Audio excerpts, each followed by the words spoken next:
Le 13 octobre, retenez bien la date, 13 octobre à partir de 18h30, l'événement s'appelle Génération Y Croire. Bonjour Arnaud Dernancourt. Bonjour Michel. Directeur d'RCF Hauts-de-France, grande soirée en perspective pour soutenir la radio, ça se passe à Marc Institution, c'est près de Lille. On va prendre le temps avec vous de comprendre comment ça va se passer, quelle place faite aux auditeurs, aux auditrices qui sont tous invités. Mais d'abord Arnaud, cette radio RCF que vous dirigez dans la région, qu'est-ce qu'elle a de si particulier ? RCF, c'est une proposition un peu unique et un peu originale dans le paysage médiatique de la région. Tout d'abord parce que nous sommes une radio chrétienne. Il n'y a pas beaucoup de radios chrétiennes. Et en tant que radio chrétienne, nous sommes, pour beaucoup de chrétiens des Hauts-de-France, nous sommes un compagnon de route. Nous sommes un compagnon de route dans leur chemin, dans la foi, notamment en les accompagnant tous les matins avec la prière du matin. Ça, c'est une proposition qui est unique pendant quelques minutes et on sait qu'il y a beaucoup d'auditeurs qui l'écoutent et qui la téléchargent même en podcast. On les accompagne également en leur proposant d'être en communion avec tous les chrétiens de France, de la région de France et du monde, puisque nous avons des rendez-vous comme le chapelet de Lourdes, en direct de Lourdes, tous les jours à 15h30. Et puis aussi, avec Radio Vatican et nos collègues de Radio Vatican, nous permettons à ces chrétiens d'être en communion avec le pape aussi, puisque tous les jours, on a le journal de Radio Vatican, et puis on a tous les mercredis l'audience du pape Léon XIV en direct sur notre antenne. Arnaud, accompagner le cheminement spirituel de chacun, hein, on l'a compris, quel qu'en soit son parcours, sa situation, ça passe aussi par des rencontres plutôt inspirantes, car on a besoin de sentir, de toucher du doigt ces réalités. Tout à fait, tout à fait. Et c'est d'ailleurs une autre facette de nos programmes et de nos contenus, c'est le témoignage. Voilà. On s'appelait, à l'origine, cette radio s'appelait Témoins sur les ondes. Parce qu'on a voulu, dès le départ, les créateurs de cette radio, faire une radio qui donne la parole à ceux qui vivent autour de nous, pas uniquement des experts, mais des témoins. Des gens qui s'engagent, des gens qui viennent raconter comment est-ce qu'ils grandissent dans la foi, comment est-ce qu'ils découvrent la foi, mais aussi comment est-ce qu'ils grandissent en humanité. La foi, elle ne se mesure pas seulement en paroles, en mots, à en croire Matthieu chapitre 25 qui nous dit « J'ai eu faim, vous m'avez donné à manger, j'ai eu soif, vous m'avez donné à boire, j'étais étranger, vous m'avez accueilli ».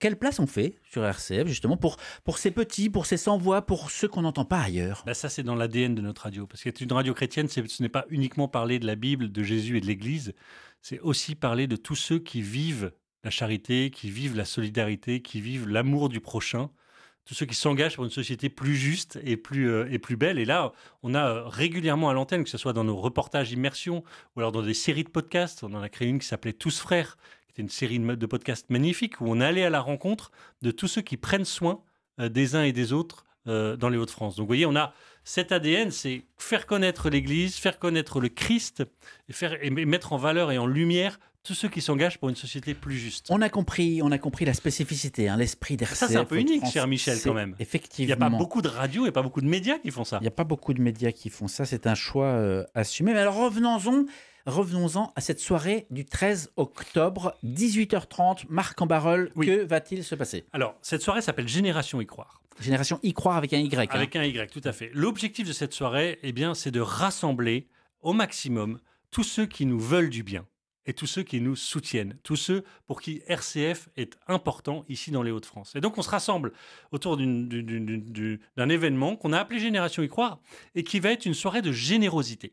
C'est-à-dire que cette soirée va être festive, elle va être inspirante, on va avoir des témoignages extraordinaires. Alors on a choisi de la mettre sous le signe de l'espérance, mais aussi sous le signe de l'aventure, parce que l'aventure, la foi, l'espérance, la charité, la vie chrétienne, c'est une forme d'aventure. Et donc, on a pris ce prisme un peu original d'inviter des aventurières. Marguerite Leblanc, qui a participé à koh il y a 8 ans, l'émission koh que tous nos auditeurs connaissent.